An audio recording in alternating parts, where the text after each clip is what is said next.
Hey, so right now I've been watching a different kind of anime series since it's a Chinese CGI animated anime called No Doubt in Us. And really what drew me to this anime series in particular is that I believe I saw a clip either on Facebook or YouTube where it was a very short clip where the Emperor and Empress are sleeping in the same bed, and then the Emperor wakes up and he wakes up super flustered because the Empress is in his bed, and the Emperor is just so unbothered by it. She's like, "Why are you getting so flustered about? Just, I'm trying to sleep, let me sleep." And I thought it was funny since usually you don't see the male react that way, you see the female react that way. But you find out in the synopsis it turns out that they've actually switched bodies, which is why the Emperor reacted that way to the Empress. Because the Emperor is in fact the Empress on the inside, and the Empress is in fact the Emperor on the inside. And in the switched bodies, they reacted the way they normally would, but in each other's bodies. So that's why it seems out of place that the Emperor reacted in such a flushed way, is because the Empress is really the one reacting to the situation. And the Emperor was just unbothered by it because he just wanted to go to sleep. So having said all that, on to the episode. I've always loved Chinese anime intros. Majority of them are super calming. Same for Korean intros.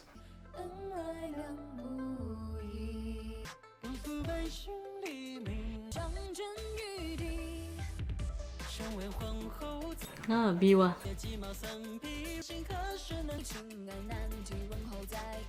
Younger brother? Concubine. Oh.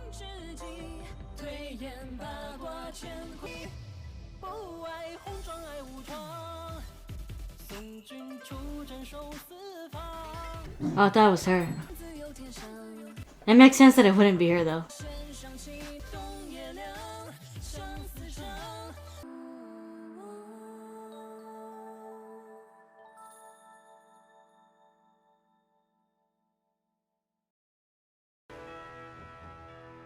Oh, the Mid-Autumn Festival. That's certainly a very different kind of anime, considering the fact that it's CGI and Chinese. 花映月有娘娘打理后宫，听说啊，连选秀之事，太后都交给娘娘掌凤印。这选谁，还不是皇后？秀女的名儿都认不全。Why would she though? They're concubines. 想来娘娘早已把递上去了吧？那是自然。为人臣子，不为朕分忧，倒是天天关心起朕的后宫了。 He just left it there. 这选秀名单还是跟皇后娘娘商量下吧。 Why? I know that they're aware that's very common for them to have concubines, but why have the Empress help him choose one? 横扫千军。 I don't think she would appreciate that. Well, she's certainly different.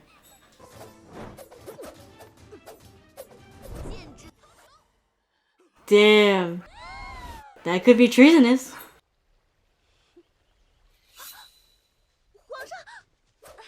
都什么时辰了，还不快去更衣？干嘛？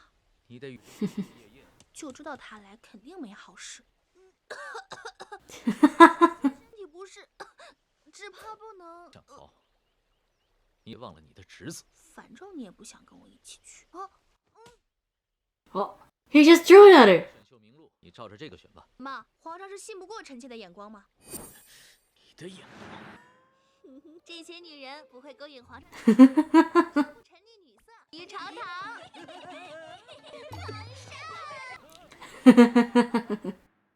Oh, that's what I thought. 皇上既然信不过臣妾，那不如让贵妃直接选好了。自该承担中宫之责。 But why though? 亲自选好，看上谁选谁。 Is that against the rules? 你要干嘛？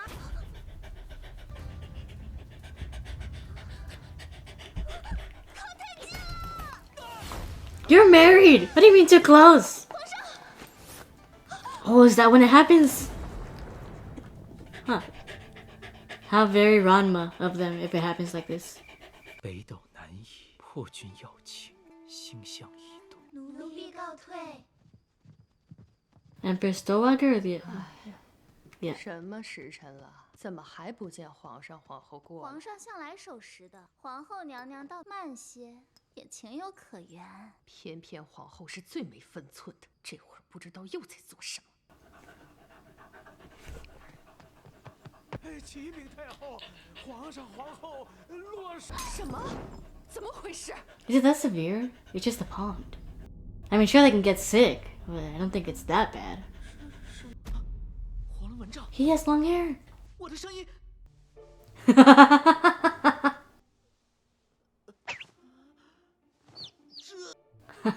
Very my name. 皇上， Oh, he's gonna reject her, and she's gonna think that the emperor doesn't love her anymore. 不要过来！ 我的儿啊，你没事吧？臣妾担心死了，都怪皇后，没撒气也就算了，还把您推下了水。我什么时候拿你撒气了？ Oh. Oh, okay, okay.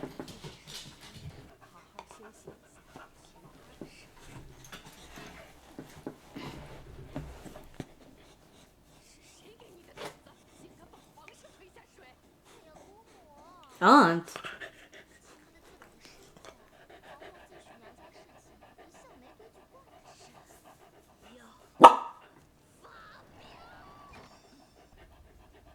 Whoa, he went out dressed like that. 哀家不是嘱咐你好好休息吗？哎呀，这里母后做事先回宫。母后小心安息啊！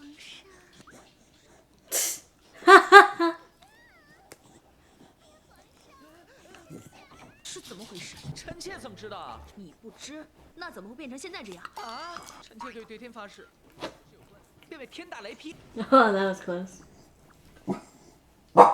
She's gonna trip. 皇上，咱们现在该怎么办呢？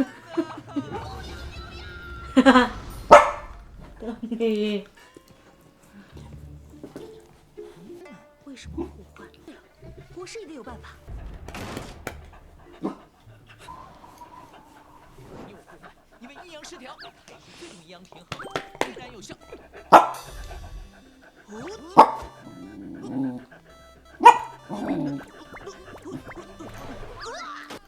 She just keeps pushing him. 嘿，就要多尝试。首先， Oh my god, no, not get drowned.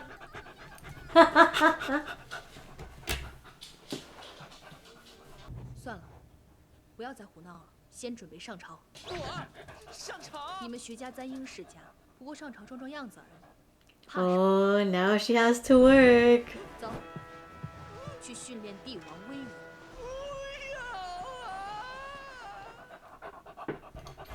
Do not imitate. The fact that they feel like they have to add that in. So this is certainly a very different type of anime series. Not only because it's in Chinese, but because it's in CGI. And honestly, it didn't bother me as much as I thought it would. The only one who really seemed CGI to me was the eunuch and the head concubine of the harem. Those are the only ones who looked overly CGI to me. But overall, I kind of forgot they were CGI because they just looked more normal to me. And in very typical Chinese anime fashion, they're only about 13 minutes long. So basically 2 episodes more or less make up just one Japanese anime episode, with about 3 extra minutes added into it, because usually Japanese anime episodes are about 23 minutes long, and 2 of these episodes would make it 26 minutes long. But Chinese anime is typically shorter. Why? I don't really know. Maybe to just keep it on the air for longer. But overall right now, I like this one. It's pretty funny. It's interesting to see how the Empress does not want to do her job and keeps feigning illness after illness to the point where the Emperor's like, it's your job. You have to do this. You can't just keep escaping it every single time. And the fact that he's been getting concubines every few years. And I even thought, like, it's very strange that, yes, the Empress has many jobs, but does one of them have to be to pick out concubines for her husband? That just seems really inconsiderate to me, and not to mention rude. She has to look through these names and everything and pick out ones that she thinks her husband might like. But it backfired on him last time, considering the fact that 3 years previously, when she picked him out herself, she specifically chose the ones that wouldn't be deemed attractive enough so that he could focus on his work. So she is bothered by the fact that he has concubines, but of course she can't do anything about it. Although I'm hoping that, since this series is called No Doubt in Us, that maybe with their body swap, they will learn to appreciate each other more. And although I doubt he would just let go of all of his concubines at once, I really do hope that in the end, he would just be with her instead. And sure, he could have concubines, but just, just have them around for the title and not really do anything. Just have them around, they live life in luxury, but he doesn't sleep with them. And he's only devoted to the Empress. That's my hope. I know it's not gonna happen, but that's my hope. Overall, this episode was pretty good. Pretty short, but I think it condensed a lot of stuff in just 13 minutes. It didn't feel fast-paced at all, which is actually my issue with quite a few Chinese anime that I've seen. It always feels like fast-paced, and like one scene to the next, it doesn't seem very cohesive. But this series actually does seem pretty cohesive. And I feel like they don't talk as fast as they do in other Chinese anime. So that's also another plus for me. And also the relationship that the Emperor and Empress have with each other seems pretty comedic. But they also do seem very comfortable around each other. The fact that she, accidentally of course, but she did draw her sword to the Emperor. And now he could have taken that really badly. But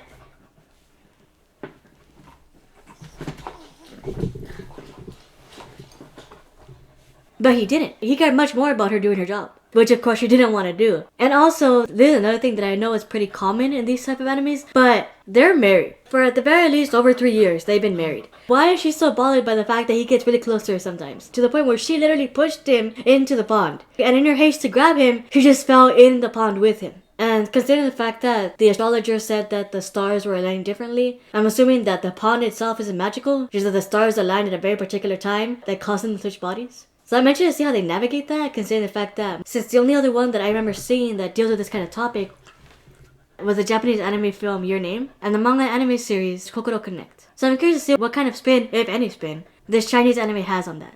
Now with that all said, I can't wait to see what happens in the next episode.